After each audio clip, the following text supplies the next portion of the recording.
Hello, everybody, and welcome to another edition of the 13th Fleet After Action Report. I am very happy to have you with us. Admiral Tater is also very happy to have you with us, so that you can hear this message about he has the absolute top-notch best Armada supplies that you are going to get anywhere. Just ask anybody. It is considered the gold standard. You will see a lot of his stuff as prize support at some of the tournaments that you've been to. So if you are looking to up your game, to get the tools of the trade, so to speak, then you want to check out Admiral Tater's Ship Shop. We are very, very happy to have him as our sponsor here. So this week, we've got a lot to talk about. I'll get into the show here in a moment, but I do want to apologize. I am behind on my editing, so there's going to be a stream of videos that will probably come out on Saturday once I have the time to sit down and get those put together. I didn't realize that the last episode of the After Action Report was not actually up on YouTube yet, so we're going to get that fixed. We'll get that up there. The last episode of Mid-Rim Mayhem had some technical issues because my battery ran out of power, but I'm going to get what we have up on YouTube as soon as I can get that done. And tomorrow, we also have some episodes of the Swoder Sith Adventures. Some of you are interested in that, some of you are not, but just to let you know, we've got some of that coming up, and I'll talk to you more about what we've got in the schedule upcoming towards the end of the show there. But what we do have going on tonight, we have our favorite crew here with us. We've got Garrett, we got Ruben, we got Nick, and I'm always here. So, how's it going, guys?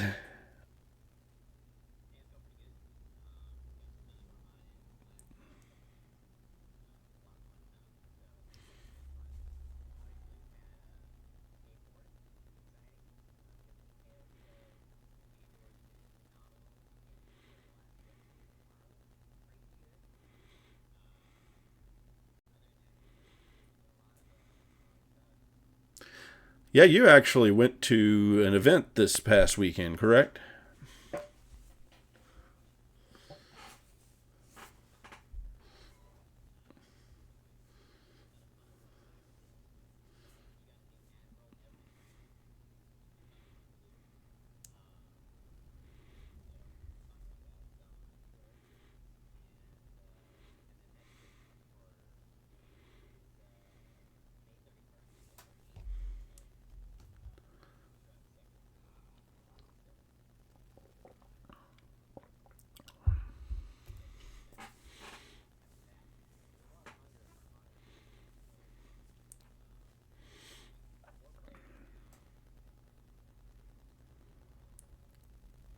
That is insane, given the nature of the game.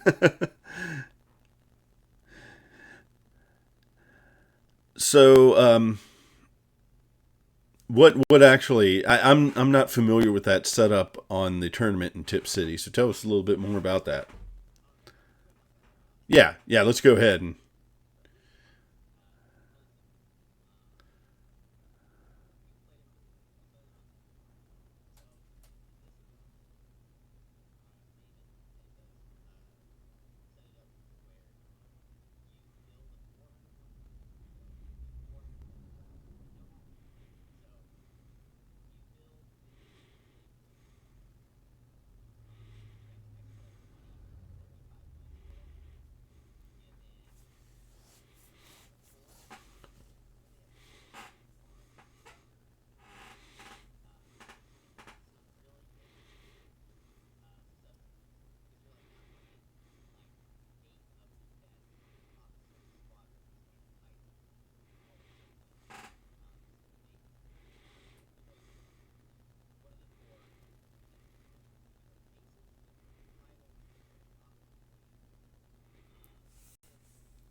Ow.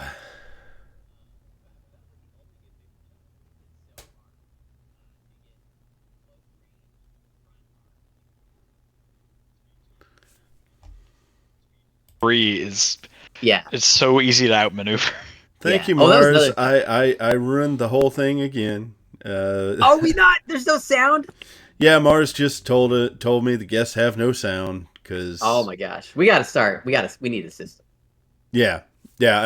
I guess I am gonna have to do that countdown so that I can just have the mics open when we get started. So we need to have like a big light in front of you.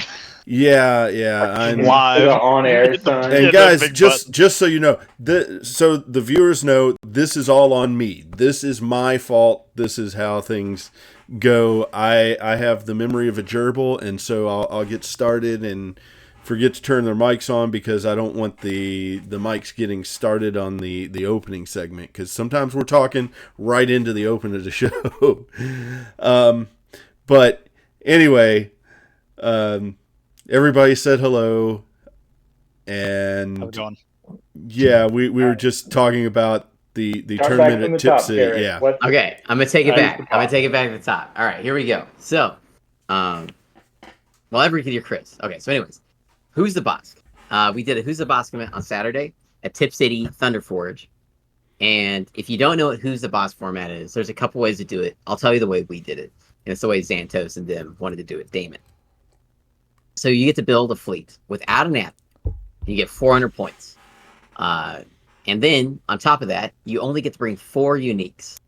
So you got to pick and choose. Are you going to put these uniques in your aces, your titles, your officers? One specific rule was he didn't count the Rebel 1 and Venator as uniques. So they didn't count towards your total if you wanted to bring those. So, because I know Joel brought a Venator. Anyways, and on top of that, you also get, when you get to the event, you get random admirals assigned to you, not from your faction. So if you bring Empire, you only play with CIS, Gar, and Rebel Admirals. So you can't bring Empire and then get Jerry as your fleet.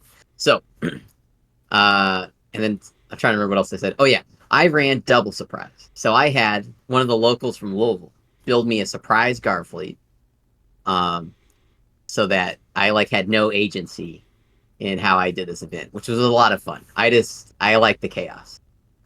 So he built me a local fire control DBY, flat guns, Vin 2 with tranquility.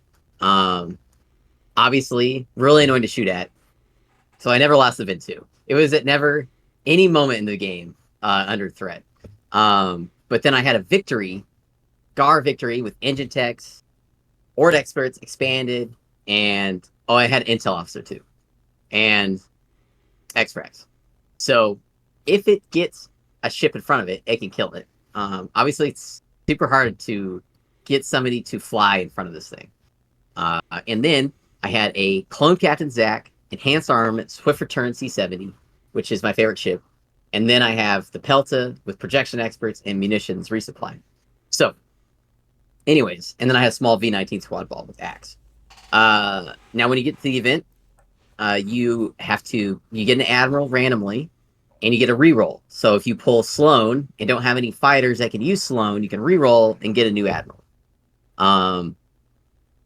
Which is, useful, right? But the risk is, if you reroll and get a worse admiral, it doesn't really matter, right? So, anyways, the way Damon did it, I think he had a pack of good admirals, which are universally anybody can use them, like Jerry, and then he had a pack of trash admirals. And I think the way he did it was, each round somebody had to pick for the trash pile. And so first round I got trash Emperor Palpatine, which is wild that he's 35 points, by the way. Just total insanity.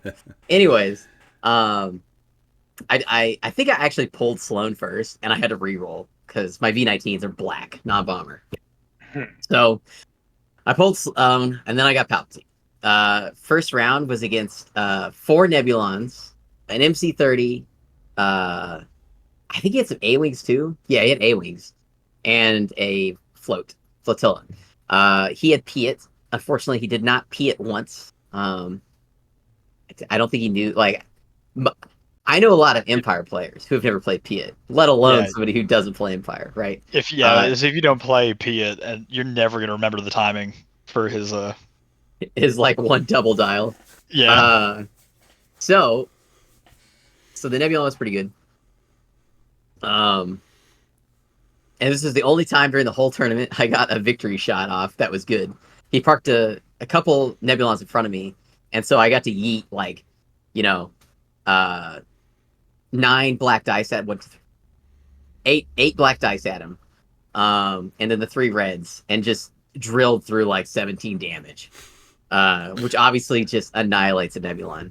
It was pretty funny. I will give him this. Every time I asked him how many shields he had on the side of a Nebulon, he'd be like, "I've got 3," and I'd be like, "What?"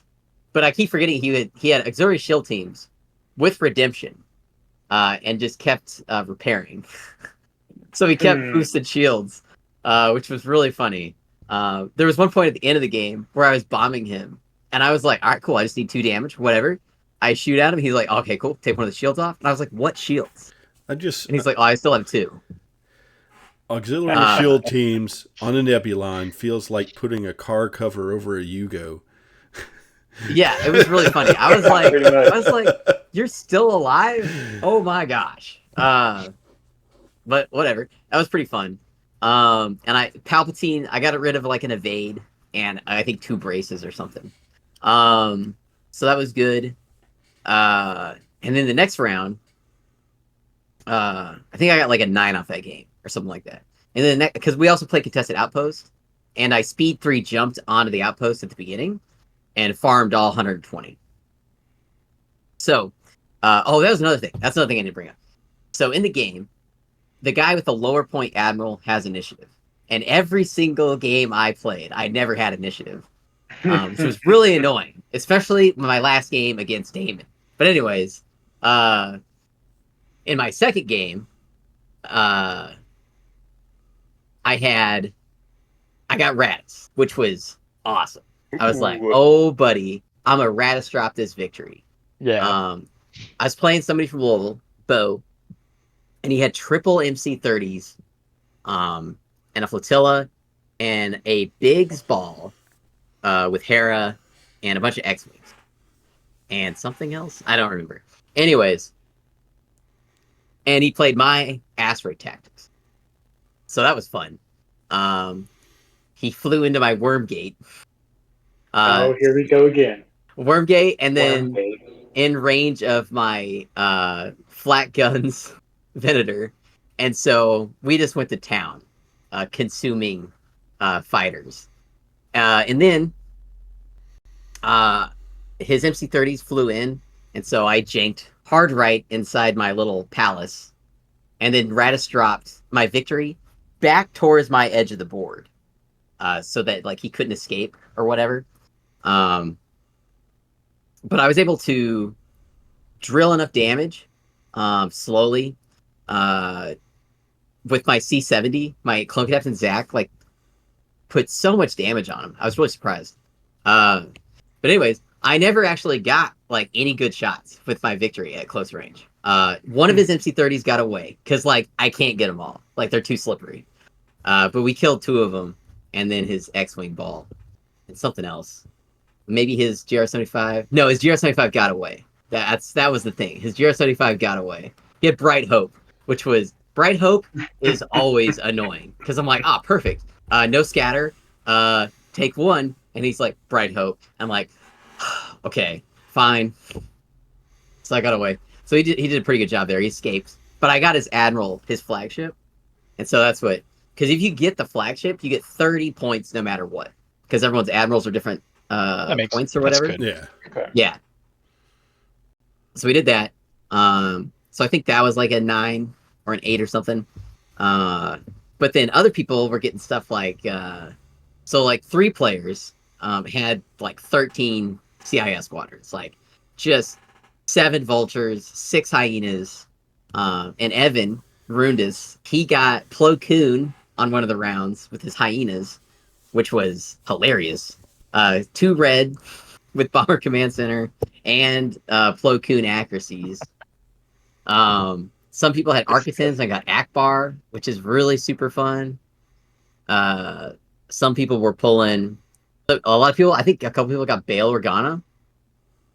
I think Steve from Louisville got Bail Organa with his double gunnery team ISDs, which is like best case scenario because he could just con fire the ISDs and then Bail navigate, right? Mm-hmm.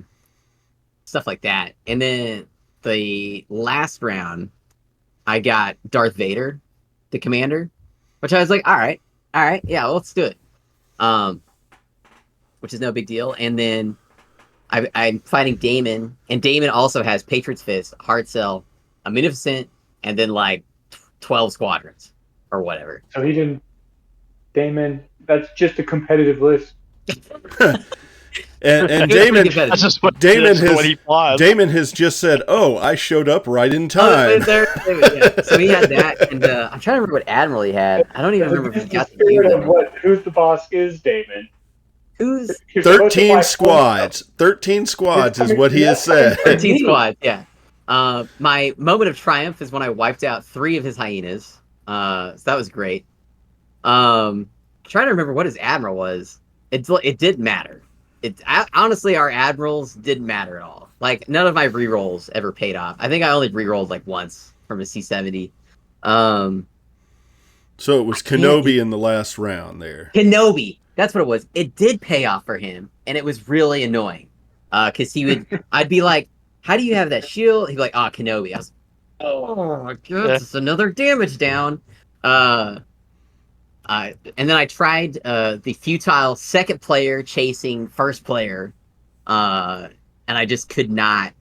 I was like, I'm gonna kill the stupid Munificent because it was running away, and I had Clone Captain Zach and my Venator chasing it, and I had a couple good shots, and of course he's got thermals, which I know because I always use thermals, and I'm like, oh, would you like to remove both my blacks and blue so I can't hit you? And he's like, oh yeah, of course.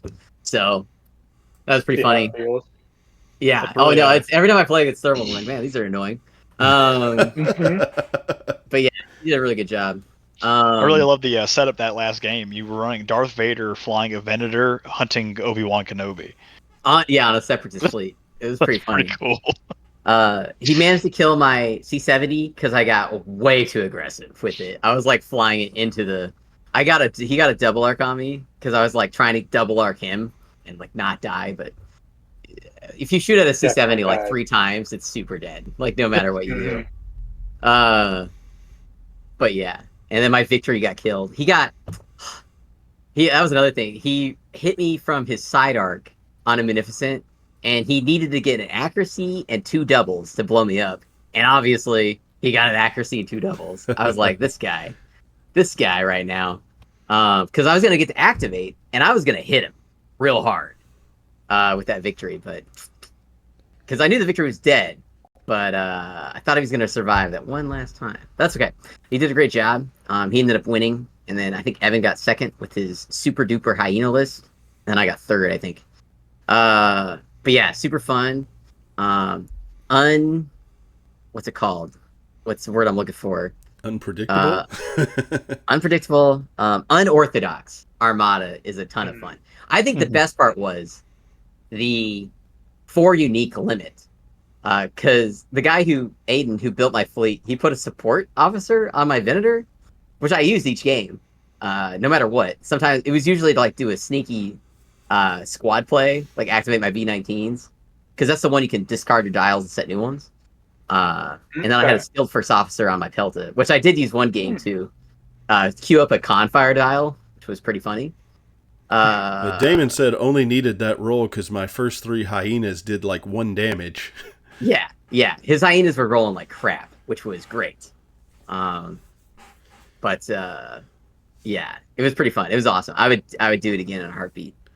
So another bit of fun that we had was Derby. Well, just before Derby, we had Ken from Ion Radio show up in Louisville, and we took the trip to Louisville so that we could all play at Miso's and just have a fun day of Armada. I got to play Ken, which we have video of that on the YouTube channel. You can catch that. But before I got to play him, Ruben got to play him. Yeah, I finally got to get a game with Ken because we've been up and I've been a roadie for Worlds a couple of years, but I've never been able to play Ken and I played John in 2017 or 18 Gen Con in top 8. That's the. I think it was 21. We played 22. It had to be 22. 21, 22. Yeah. And it was a couple Starhawk farming mirror match. Yeah, that was. But I haven't been able to play Ken.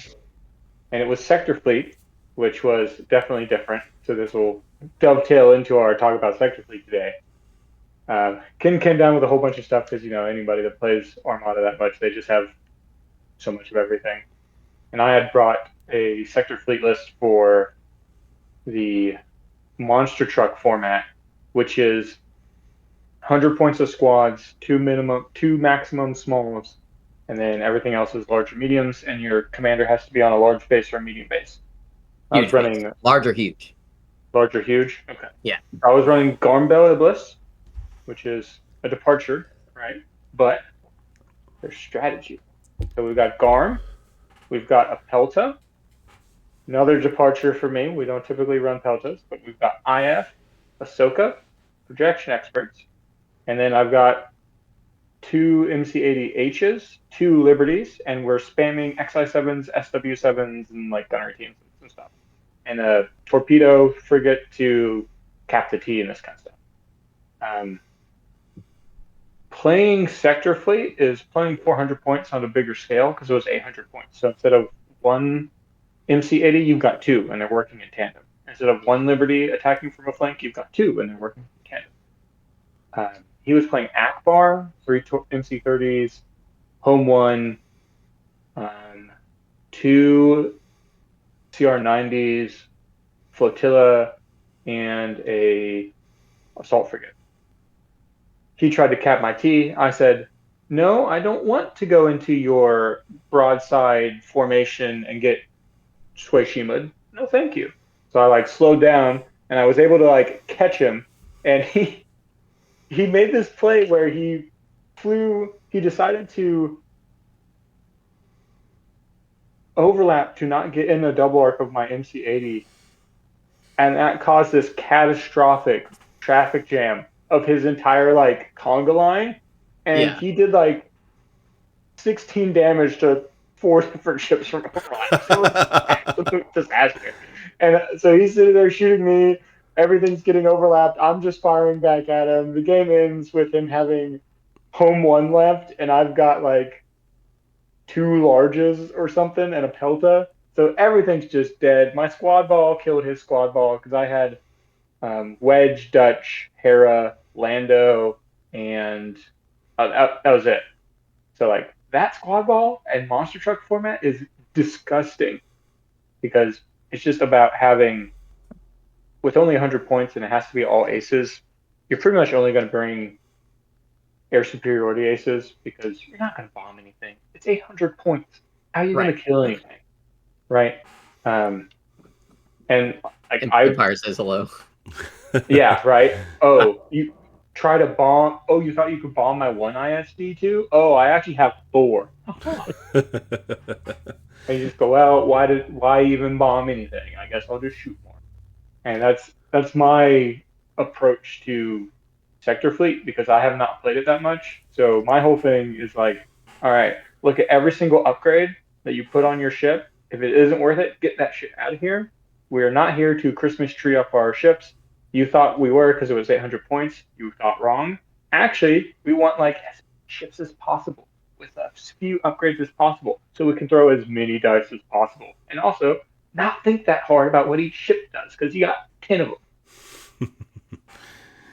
Well, I got to play him later on that day, and we weren't doing Sector Fleet then. We were doing 400 points, and I have been running the same build here recently. I am going to continue to run this build for a while because I am back to learning to fly.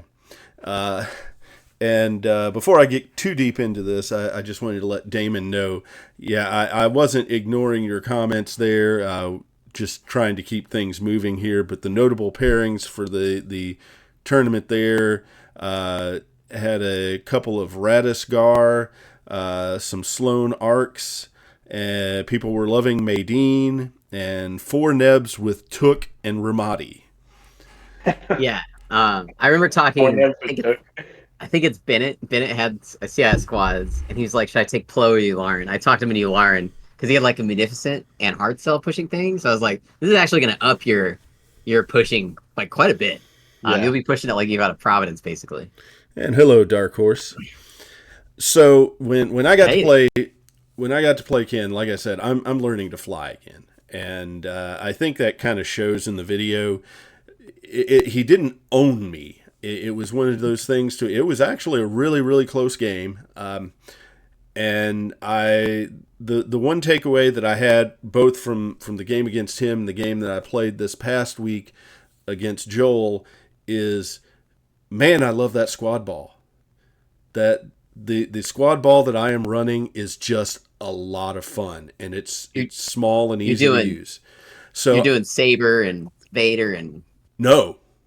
What are you doing? I am doing Tel Trevera, IG-88B, Boba Fett, and a generic fire spray. Perfect. Yes. And it's fun. It is a lot of fun. And with Jerry as the Admiral, running 2 arcs is not a bad thing. I feel like I've got plenty of threats on the board between the ISD and the 2 arcs there and the squad ball. And then I also have a Gazanti with Vader on there, so with plenty of chokeable officers on there. So it's a good solid build. It's not innovative or anything like that, but it is it is fun, and it's getting me back to basics, and I feel like that's what I need right now. Last week, you did not get to see the finale, even if you were watching, because the stream cut out because of battery life. I was worried against Joel because, let me tell you, he rolled 6 black dice against an Architon, and 4 of them were doubles, and the other 2 were hits. So it doesn't matter what you do, that Architon is dead. Get deleted. Yeah. So I really thought the game was over there, but then the squad ball did its work, and I ended up, between what I had left and the ships on there, and then the squad ball just taking the finishing touches on everything. I ended up pulling out the victory on it. So I am really, really pleased with this build. Again, like I said, it's nothing innovative, but it is a good, solid learning build, and I would recommend it to any new or intermediate players. Honestly, the squad ball, if you keep practicing with that and like bring it to events, not a lot of people run that squad ball. So that is kind of innovative if you keep playing it and keep getting better at it. It's not often seen. So keep going with it, especially because the IG-88B is so easy to kill if you lose your escort. Yeah. Yeah. So you might have to. We could tweak and do more escorts, fit more. But like I said, I'm really, really happy with this build. Again, you've got the Arctons and the ISD all have expert shield techs on them. So, at some point they do get choked out if they have to, but for the most part, they help me keep the fleet alive long enough to get the shots that I need to get off. The Gazanti has Vader on it as well as Comsnet, so that's keeping me in the tokens that I need, and yeah, it's a fun build. Love it. What else is on our docket? Were we going to talk about titles? Actually, no. We were going to talk about Sector Fleet because I'll be perfectly honest. I am not really clear on what Sector Fleet is and how it works. We got a little bit of a taste with Ruben's story of his game against Ken. So, do you want to tell us what Sector Fleet is? I will let any of you answer that question. So, the core basic rules of Sector Fleet are you have an amount of points from 600 to 1200. So 6, 8, 10, or 12. You have, instead of 1/3 of your squadron, 1/3 of your points can be squadrons, 1/4 of your points can be squadrons. You still select an admiral, you still select objectives. The game works basically the same way. If you download the document after this podcast, you'll have to remember that the core rules for ace limits still apply, even though they're not in the document, because things have changed over time with the game, and that document came out before that ace cap was actually implemented. So it does apply, it's just not written there. And you can have up to 3 flotillas in your fleet. If you're at 1,000 points, your deployment zone is distance 3 from the short chord edge and distance 3 up instead of distance 5. And we're still playing on the 6 byte. Other than that, all the same list building rules apply, and it's a game that takes, I think the document says 4 to 6 hours, and you can also play it teams. So if you want to play 2-on-2 with 400 or 300 point fleets, or even 500 point fleets, you can. And it's a more open format than the 400 point competitive standard. It's more about synergy across a bunch of ships and what your commander can do, because you've got so many more activations involved. So things like Garm, where you're getting triple the tokens instead of compared to 400 points, and intensify firepower and fleet commands are way better, and Akbar is wild. So don't get shot by his conga line. It hurts really bad because there's like double the ships doing it. Yeah, certain admirals shine really big. I think I get a lot of Discord messages streaming, and I think I saw a notification on my phone. I think it was one of the Ohio guys talked about how like smalls rule sector fleet, and I was like, they can until they meet like somebody with 3 ISD gunner teams, or even an Akbar fleet, or even just like an executor super that like a bunch of smalls are going to have a lot of trouble, getting an engagement with. An executor too with gunnery teams with proper accuracy producing and dice fixing will delete 2 small ships per turn. That thing's got like 14 upgrade slots. It's gonna be, it's yeah, because it's still the same size of board. So you if you have like 10 CR90s or something, one of those poor guys is getting shot for sure. Yeah, like it's also a game of like you're not as capable of delaying things as long. Yeah, you can bring, I guess, 15 activations if you want, but you got to get all those ships on target, and eventually, like the ships that get in front of everything are going to get chewed through because there's not as many places to hide on the board. Damon is asking, okay, but how is the executor going to feel after getting shot by the other 12 smalls? Absolutely, yeah. It's going to hurt. Yeah, it's going to hurt, but that's why it has 33 hull and like 40 shields or something and like bring that. Multiple projection experts behind it. Yeah, like you can with 2 projection expert ships behind it, you can produce 8 shields per turn backup on it. It'll be close. Like you could still bring. I think it's engineering 5. Yeah, so you get 8 points, but then projection experts. If you just have 2 ships projection experts, that's 4 more per turn. That stuff adds up.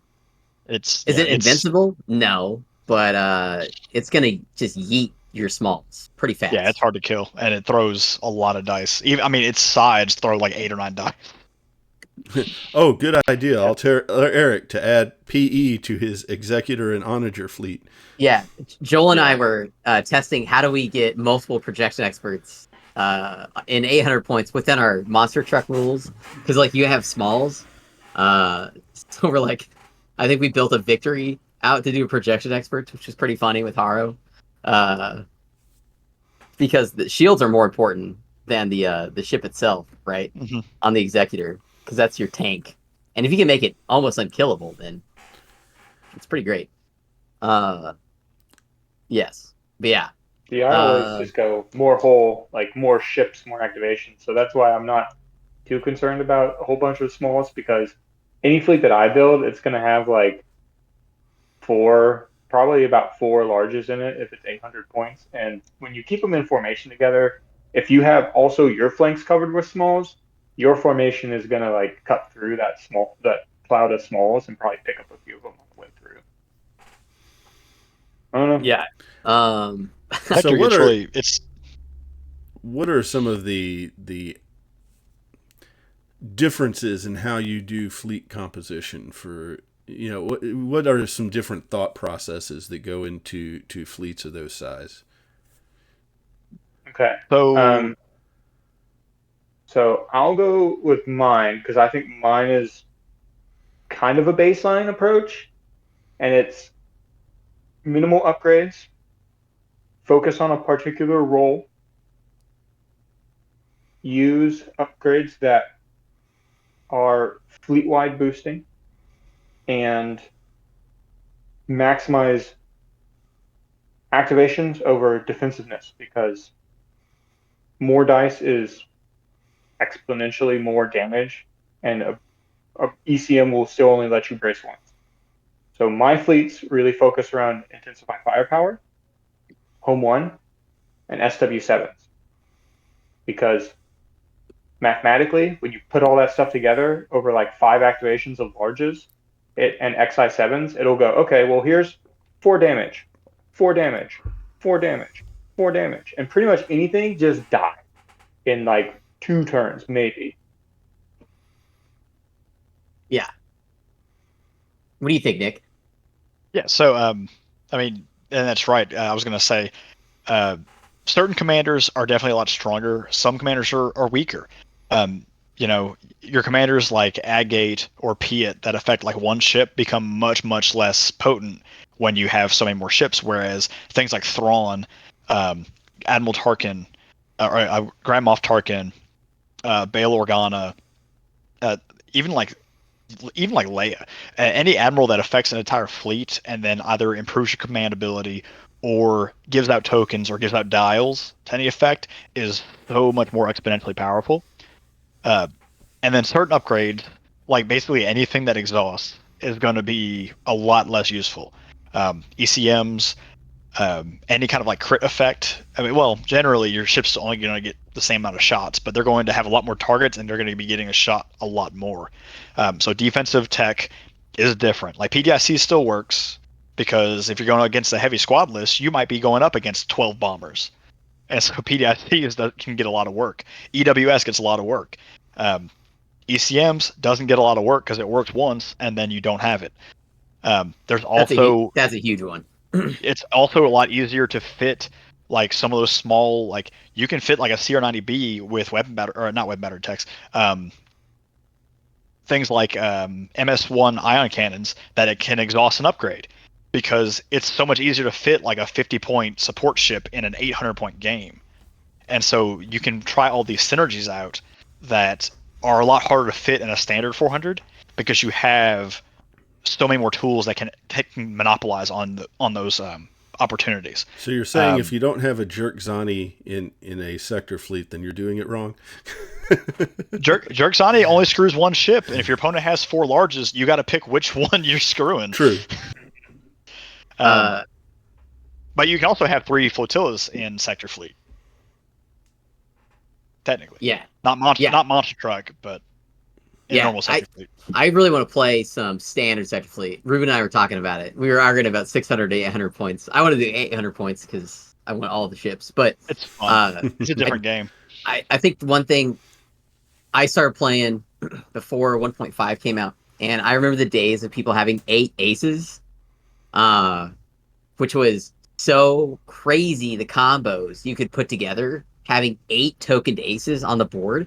And in Sector Fleet, if you're playing 600, 800 points, you can start doing some of those old combos to where some of these aces that got pushed out of the meta because they just weren't contributing as much. Like IG-88 used to have more of a place because you just had room for escorts.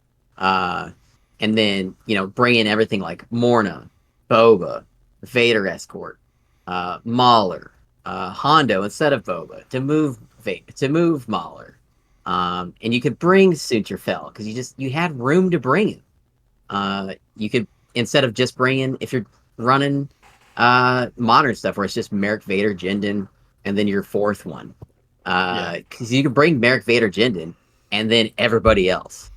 Mars is pointing out doing 1,200 point 2-round tournament is fun but draining. I don't know if you could do 1,200 point 2-round. That's impressive. That's a day, yeah. Oh my gosh. I talk about chess clocks. Yeah. But what I was gonna say, rebels.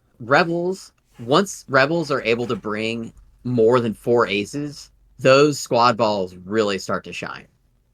Because they just have the points to put into their really expensive aces and multiply their abilities instead of just running a Biggs ball or just running Sharon Tycho. You're running a Biggs ball with 4 more useful items instead of YT 2400s that are great, but they're generics and eventually will get shot down. And that's true for Empire too. You can fit your ace hammer, but then you can also bring like that old like Dengar Howlrunner interceptor ball, where you have a bunch of swarm rerolling counter 6 interceptors that's protecting these like heavy hitter, your aces, your ace ball. There's, like you said, there's Rebels and Empire especially had a lot of aces that dropped off when we limited it. And I've never, nobody has really. Nobody's ever played really, and so, unless they play Sector Fleet, with more than 4 Clone Wars aces. There's like no one brings Plo Koon and Luminara to anything, or Oddball really, right? Because they're just gonna get pushed out by Ahsoka, Deltakin, and Axe, Anakin, yeah. and maybe kick Well, that. and Right? speaking of people that get pushed out, I do want to talk about our game, Garrett, a little bit. Oh, Let's take our like 5 sector minutes. fleet. Our Oh my sector fleet gosh, game was a slog, and it What was a- so fun. what a wild set of emotions. I was going through it over there with You your were having- stupid Constantine and speed control. Yeah. So I ran Imperial Fleet with Admiral Constantine because I really think, I mean, he's easily the worst admiral in the game, in 400 points, and that's just because his ability doesn't do anything at 400 points. When you have to be at distance 5 of 2 ships, and at 400 points, you can only have like 2 ships that are medium or larger in your list. Basically, once you lose 1 ship, your admiral's gone, and then all you're doing is affecting 1 or 2 ships, maybe. But he lets you speed up or slow down or zap a nav token off of every ship at the start of the status phase. That's the distance 1 to 5 of 2 ships, both one of which has to be medium or larger. None of them can be flotillas. That's what he does. Now, I was running him with my interdictor G8 experimental protector. I actually had 2 interdictors. One had the G8s. The other one had Gravwell and Grav to free route. I had a Simoon running take evasive action and 2 Quat ISDs. All 3 of my ISDs had Phylon Q7 tractor beams. And so I lined everything up and just basically moved forward, and all of a sudden Garrett's entire fleet was at distance 5 of every single one of my ships. And so right off the deployment line, and we're running Doom Station, so like, you know, Garrett didn't even, I think you got a token at the end of the game, but Yeah, I did. Yeah, I got one. We're in Doom Station. Right off the bat, Garrett deploys off his deployment zone, and every single one of his ships hits speed 1 and cannot speed up. Yeah. Well, yeah. By round 2, I was just there. I was like, well, this is it. Either I'm going to win with my dice or lose. We just slogged it out. But you had Kuats. You had 2 Kuats, which I attribute to my victory. Yes, because I was able to shoot you before you could shoot me, which was huge. Because I had an Onager Star Destroyer too. And so that allowed me to take out, I think, an interdictor and a Kuat with that ship, which was pretty important because you were coming real fast. It also helped that you had your interdictor had gravity free route, and so we tug of warred with the gravity rift, and it ended up too close to my Kuat. So my Kuat that was meant to intercept the Onager, like right at speed 3, Admiral Oswald right at the gate, started at distance 2 of the gravity rift. So my Admiral Oswald maneuver didn't get to move, and then my first speed was speed 2, didn't get to go anywhere, and so the Quat just got blasted by the Onager.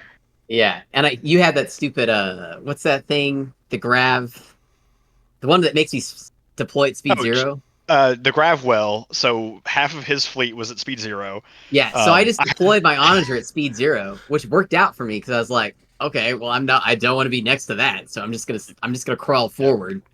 But yeah, I was really concerned because he was getting some hurt on me. I was like, oh, we gotta get out of here. My Sun Moon really came around the outside, and I was using G8s, and Constantine, his flagship, Thrawn flagship, couldn't turn to face my Simoon because he couldn't get faster than speed 1. And so my Simoon was able to get completely out the side with XI7s and just drill into the flagship ISD. But you had like, was it 2 or 3 ISD2s? I had 2 ISD2s. Yeah, and, with gunnery teams and Thrawn Confire. Yeah. So it was brutal. It definitely, I'm switching one of my Kuats to an ISD2 after that game. Getting the gunnery teams, like 2 ISDs sitting side by side, both shooting the same 2 ships, you just can't. It's just too much firepower. It also made me want to just bring like 10 TIE bombers. Yeah. Instead of 4 aces like I had, because I had Vader, Morna, Boba, and Vader had a bad day. Somebody? Oh yeah, I put Vader out way too far, and he got absolutely annihilated in like round 1. I was like, oh crap. I had 3 generic TIE interceptors, and he threw Vader out trying to cap in front of my ISD. just to get like some bombing up early. And I said, okay, Gazanti, command these TIE interceptors. 3 TIE interceptors, just 1, 2, 3 Vader's dead. So it I was sounds like surprised each time. it sounds like we've thrown out some pretty good ideas as far as basis for Imperial and Rebel sector fleet. Would there be any advice for Republic and CIS in sector fleet? Homebrew some more ships. I think Gar gets way stronger in sector fleet.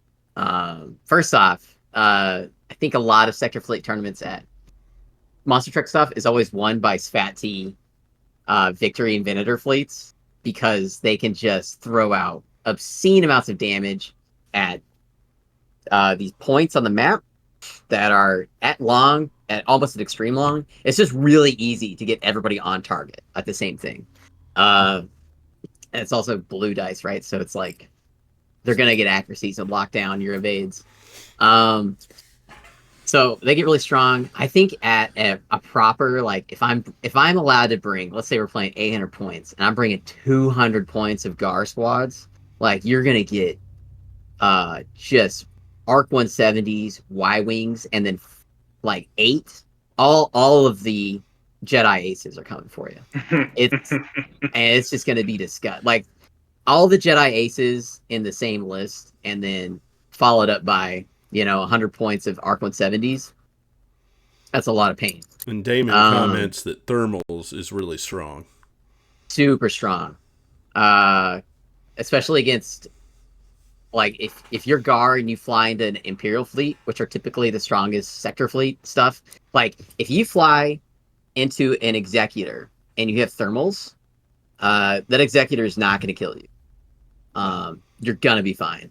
And the Republic has projection expert peltas, and you can run 4 of them, and just that's so many shields per turn, and 4 peltas is 200 points. So a quarter of your fleet is committed to just projection experts, and they're also going to be doing parts resupply and munitions resupply. So I think that's really good. CIS. Damon says CIS has Trench and Great Dice Admiral, while Gar has Fats. Gar has Fat, yeah. I think you would be a fool not to run as Fats fleet for sector fleet as Gar. I guess not a fool, but I think that's the most efficient. You could have fun doing other things. But yeah, Trench in CIS, your only hurdle you have to overcome is just token management. But you have so many spare points, now you can afford just willy-nilly hard sell transports to send tokens. And then Martuk if you bring 5 Munificents with Martuk and deploy them at an angle with LTTs and with thermals on them, and then some projection experts, other Munificents, more Munificents. I don't know, you'd have to collect a lot of Munificents. That would be an exceptional amount of red dice at long range. And it's really hard to kill thermal Munificents, especially if somebody's feeding them shields. So, and they don't need nav commands, so you can just repair command the ones you need to and con fire command the other ones. Yeah. Pretty good. I think both of those factions would look damn near exactly out of the cartoon at second play. Just 3 Venators, 3 or 4 Peltas under them, tons of squadrons coming out of the launch base. Just somebody do the intro narration voice. We can have Ken do that, and it'll just be absolutely spectacular. What I think is really funny is at sector fleet levels, I think the Recusants would get wrecked because they have no defensive retrofit. So if they get caught, they're going to get annihilated. I'm already disillusioned with Recusants anyway. Oh, they're so good. Patriots Fist specifically. But you can only have 1 Patriots Fist. Yeah. So Yeah. I just took 2 regular bog standard Liberties that just had XI7s, SW7s, Vet Gunners on them, and just said, all right, we're just going to have a lot of hull, and we're just going to fly at you at speed 3 from the flank. And they lived, because it still takes 4 activations to kill one of them, which is half of an opponent's fleet. Right. So it's going to take them a third of a game to kill 2 of them. So and they have to spend the whole game shooting that 1 Liberty. Yeah. And if they do that, like nothing else is dying. Well, I'd Just imagine bring more navigation to stay on target with that crowded aboard could be a bit difficult too. Yeah, that's my entire point behind my Constantine fleet was that I would speed up, like I was speeding up Garrett's flotillas and slowing down his larges, because it creates traffic jams, and I had to keep ramming my own ships. So I was like, no, you can't go there. Ram this ship. Slow down. it was almost like a porcupine situation where when you have like an Honors Star Destroyer and two ISDs and they all have 7th Fleet and they're all just like side by side, they're not moving very far. Like it's also really hard to crack. that is where they want to be. Yeah. Together with guns forward. So it was really funny. Maybe I should have just been speeding you up to get closer to my quads, but potentially, yeah. I don't know. Yeah, I threw that list together that week. It's also really fun. I just love because I never play Empire, and so when I do, I love just the thing of saying, oh, you got 4 damage on me. Oh, brace it to EST to 1, 7th Fleet to 0. Oh, you're gonna do it to this ship too? I'll do it again. Too. Especially when if you have 2, like because I had 3 7th Fleets, so I could do it twice on one ship because you have 2 redirects. Yeah, I think that's such a good combo. We're both running EWS on our ships too, so it's just like lose die from obstruction, and then you brace the rest of the damage, EST at 7th Fleet, and it's just like you can't drill into that. It's so hard. Until my quad, I wonder how effective Moncal Exodus fleet would be at 800 because it's so good. Thing. Disgusting, Ruben. Especially if you have a Redemption Nebulon sitting somewhere in range. Just pumping up. Gross. One last question, and then we're going to have to call it a night here. But is Radis any good in Sector Fleet? No, not really as good as he is in 400. I think.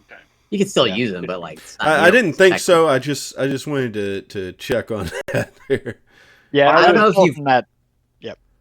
I don't know if you've watched Rogue One, but he gets wrecked. Yeah. That's what I would try. Because it's hard to get the Starhawk at speed 2 is actually going to get to a target because there's so many more ships on the board. And then dropping in something from the Starhawk to do the double with the Starhawk and then whatever your Radish drop is, and you have all the support ships on top of that to like help the whole thing happen. Maybe that works. Yeah. Oh, that's what I wanted to say.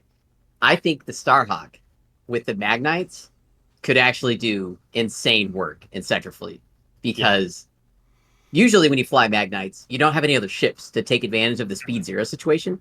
But now, if you've got a couple ships projection experts, to the Starhawk, and it's got that title that lets it spend a token or whatever, and then but now you've got like 3 other ships that can shoot the speed 0 ship.